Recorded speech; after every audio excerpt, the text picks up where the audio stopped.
अऊज़ु बिल्लाहि मिनश शैतानिर रजीम। बिस्मिल्लाहिर रहमानिर रहीम। सुबह का वक्त था। सूरज अभी पूरी तरह आसमान पर नहीं चढ़ा था। हवा में हल्की ठंडक थी। शहर के एक कोने में मस्जिद के दरवाजे के पास एक बूढ़ा फकीर बैठा था। उसके हाथ में एक पुराना कटोरा था। चेहरे पर झुर्रियां थीं, लेकिन आंखों में एक अनोखी चमक, जैसे उसने जिंदगी के सारे दुख देख लिए हों, फिर भी उम्मीद बाकी हो। उसका नाम काशिफ था। लोग उसे प्यार से बाबा काशिफ बुलाते थे। 20 साल से वो उसी मस्जिद के दरवाजे पर बैठता था। कोई उसे 2 रोटी देता, कोई सिक्के और कोई सिर्फ तरस भरी नजर। दिन गुजरते गए, साल बीत गए, मगर उसकी हालत नहीं बदली। एक दिन उसने आसमान की तरफ देखा और बोला, ऐ मेरे रब, सबको तूने दौलत दी, इज्जत दी, कामयाबी दी, और मेरे हिस्से में बस ये कटोरा क्यों? उसकी आवाज में दर्द और शिकायत थी।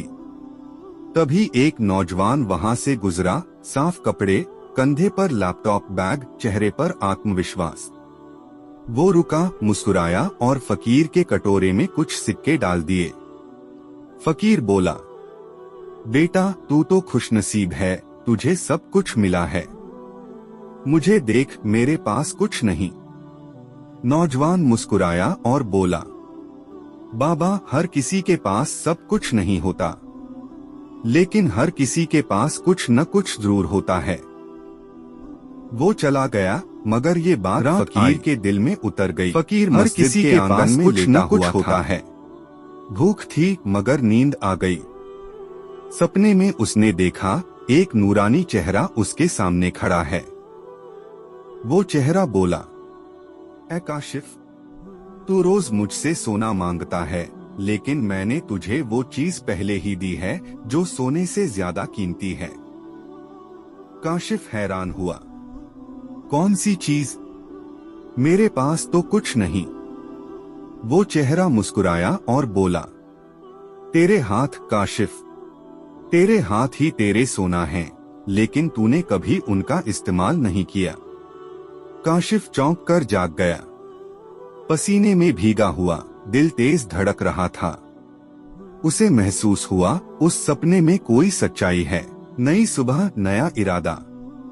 अगली सुबह सूरज निकला तो काशिफ पहले से अलग महसूस कर रहा था।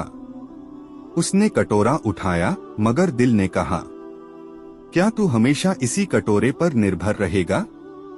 क्या तेरे हाथ कुछ नहीं कर सकते? वो उठा, वजू किया और मस्जिद के शीशे में खुद को देखा। झुर्रियों से भरा चेहरा, मगर आंखों में चमक। पास ही एक बढ़ी कारपेंटर लकड़ी तराश रहा था।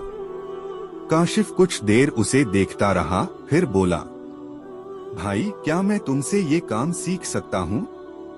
बढ़ी ने हैरान होकर कहा, बाबा, इस उम्र में? काशिफ मुस्कुराया, काम सीखने की कोई उम्र नहीं होती। मैं बस अपने हाथों से कुछ बनाना चाहता हूँ। बढ़ी को उसकी बात पसंद आई। ठीक है बाबा, आ जाओ। लकड़ी तराशना सब्र मांगता है, लेकिन तुम्हारे जैसे आदमी के लिए मुश्किल नहीं होगा। काशिफ ने लकड़ी के टुकड़े उठाए, उन्हें घिसना शुरू किया।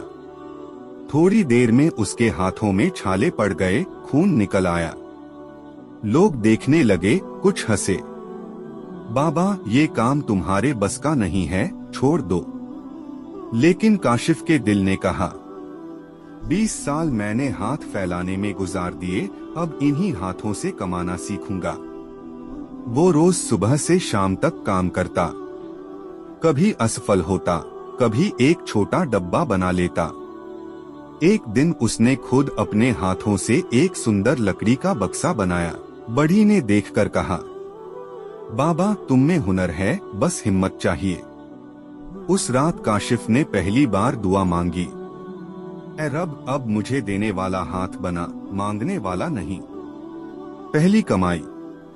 कुछ हफ्तों बाद उसने 4 छोटे लकड़ी के बक्से बनाए। वो उन्हें लेकर बाजार गया। लोग हंसे, फकीर अब दुकानदार बन गया।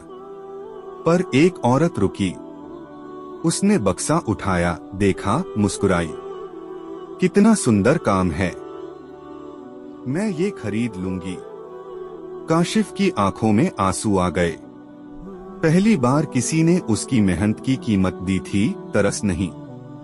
उस औरत ने पूछा, क्या ये तुमने खुद बनाया है? काशिफ बोला, हाँ बीबी, अपने हाथों से।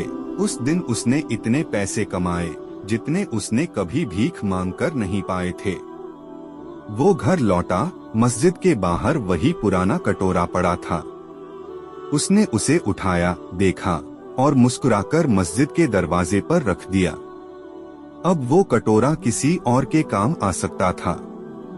नई पहचान। कुछ महीने बीते। काशिफ अब बाबा काशिफ कारीगर के नाम से जाना जाने लगा। लोग उसके लकड़ी के सामान खरीदने आने लगे। अब उसके पास पैसे थे, मगर दिल में विनम्रता बनी रही। वो नौजवानों से कहता, बेटो, मैंने 20 साल मांगते गुजारे पर चैन नहीं मिला। 1 साल मेहनत की तो सुकून मिल गया। सोना बाहर नहीं, हमारे अंदर है। हमारे हाथों में, हमारी मेहनत में और हमारे यकीन में। फिर से मुलाकात। एक दिन वही नौजवान वापस आया जो कभी उसे सिक्के देकर गया था। अब वो सफल बिजनेसमैन बन चुका था। उसने काशिफ को देखा। अब वो फकीर नहीं बल्कि सम्मानित कारीगर था। नौजवान बोला, बाबा, आप तो बदल गए। काशिफ मुस्कुराया, नहीं बेटा, मैं नहीं बदला। मैंने बस समझ लिया कि रब ने जो दिया है वही मेरे लिए काफी है।